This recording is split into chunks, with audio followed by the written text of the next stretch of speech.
Damn, so trip out on this one, man. So two people were killed in Juice Wrlds' old house. I don't know if any of you guys have looked at my Instagram or whatever, but Juice Wrlds was the homie, man. I used to go on tour with him. When he moved to LA, he ended up moving like a mile away from me. So I was the closest one that lived to him in the neighborhood or even around here. So we became good friends. Met him through No Jumper. And yeah, it was just all love, man. He was cool, his cousins, everybody was cool, man. I ain't gonna waste my time with a bunch of assholes. Juice was cool as fuck, and his cousins and everybody was cool, but I woke up this morning and I seen this shit pop up on the news, and two people were shot and killed in Juice Wrlds' old house. Like, let's watch this shit. Breaking news from the San Fernando Valley. The LAPD is on the scene of a double homicide. Police found a man and woman shot to death inside a home. KTLA's Carlos Herrera live in Encino with the details. Carlos, good morning.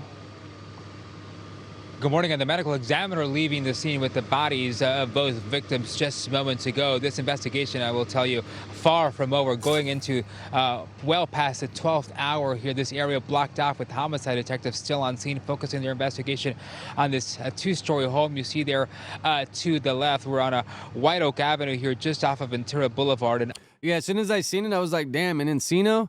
And I could just tell by this fence right here. Like, if you go up White Oak and then you make a left on, like, White Oak Place, it's like the first stop sign, I think, after Ventura. Man, it's right there on the corner, dude. For a while on Google Maps, someone put Juice Wrlds' house. So it said his house, but I see it was taken off because I just looked. I just went through my phone, too, trying to find old pictures of videos of us out front, but I don't think I really took too many because everything, I'd take a picture to post it, and I wouldn't really post anything out front, just, I wouldn't want to give people up his address. But it's funny, man. We'd be outside in the front riding the bikes, messing around. Juice would have like a mask on or a shiesty, or sometimes he wouldn't, and the people would just start like, oh, shit, that's Juice. And then sometimes one person even recognized him when he had the shiesty on, too. Like, trip out. But I guess, with his tattoos and whatever, you probably could tell, especially if you're a fan. But yeah, man, I could just tell by this front fence right here that I was like, bro, that looks like Juice's old crib, man. I used to pull up here all the time, park right here, like right here, pretty much where this car is, and go through the fence or the gate. I had the code. When he'd go out of town, he'd be like, all right, take care of my house. If I wouldn't go with him, because I got a wife and kids, so I couldn't always just burn rubber and go. I go for a week. About a week, yeah. I couldn't really last longer than a week, man, because I got family, wife, kids. I got stuff going on back home, but, man, he definitely, because I've done a lot of shit in my life, but that was like the icing on the cake, man. Going on tour with him, seeing him open or perform for 16,000 crowds, sold out little stadiums. Man, it was crazy just to be like, wow, like this dude really, he hit the top of the top, man. And then, we all know how it ended, but, man, when he had it, man, he had it. It's like, that old saying, like, of when a flame burns bright, it can only burn so long, or whatever that saying is. Like, he was a truly gifted person, man. Truly gifted. upscale neighborhood here in Encino. Let's get you to some pictures from overnight as this was all unfolding. Investigators say it actually started around 2:30 in the afternoon Monday, man, when officers...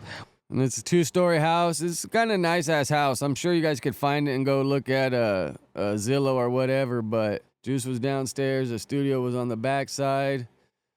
And, man, it was a cool-ass house, dude. It was cool, and I lived less than a mile away. Like, bro, I was over there all the time, man. Like I said, I had the code. Always welcome. He'd tell me when to go to town, like, hey, can you keep an eye on my house and just stop by and check on it? Like, we had a friendship like that. And I'm a little older, too, so it's not like I'm young, trying to get all this. I was just happy to be a friend, try to help him look out, and just be a part of it, man. Like, I don't require much. And I got my own little hustle going on or whatever. So, I don't require much. I just want to have a good time. With the LAPD's West Valley Division were called to the home for a welfare check. A neighbor possibly calling 911 to alert them. When those officers got here, they found a man and a woman suffering from gunshot wounds to the head. Both were declared dead on scene by paramedics just moments later. Right now, very little information about what exactly transpired here and how those victims were shot. Their relationship also unknown at this point. Detectives have confirmed, though, that this is not gang related. And the big question here this morning, Chris and Megan, are there any suspects at large? That's the question that we've been asking investigators here at the scene, and they have not been able to answer. They say this is very early on in the investigation. They're looking for any witnesses and surveillance video at the scene that'll help them solve this mystery. If you're a witness to this crime, you're urged to contact the LAPD immediately. We'll send it back to you for now. Yeah, I mean, that whole house has cameras wired into it. It had like a server room.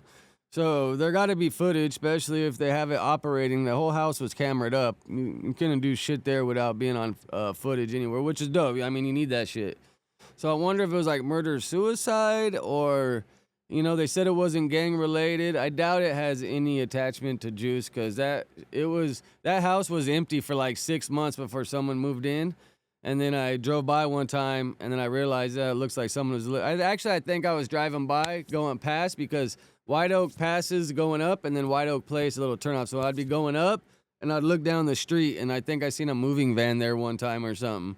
So I was like, all right, so someone's moving in. And I always wondered, like, do those people know that this was Juice's old pad? And, you know, there's a lot of good times in there, man. He recorded a lot of hits in that studio in that house for sure. But yeah, I just thought this was interesting because I tripped out. I was like, man, I spent a lot of time there, and now they find 2 people dead. Yeah, but I mean, with that, let me know your thoughts in the comments, or yeah, just trip out on it, man. All right, have a good one. Later.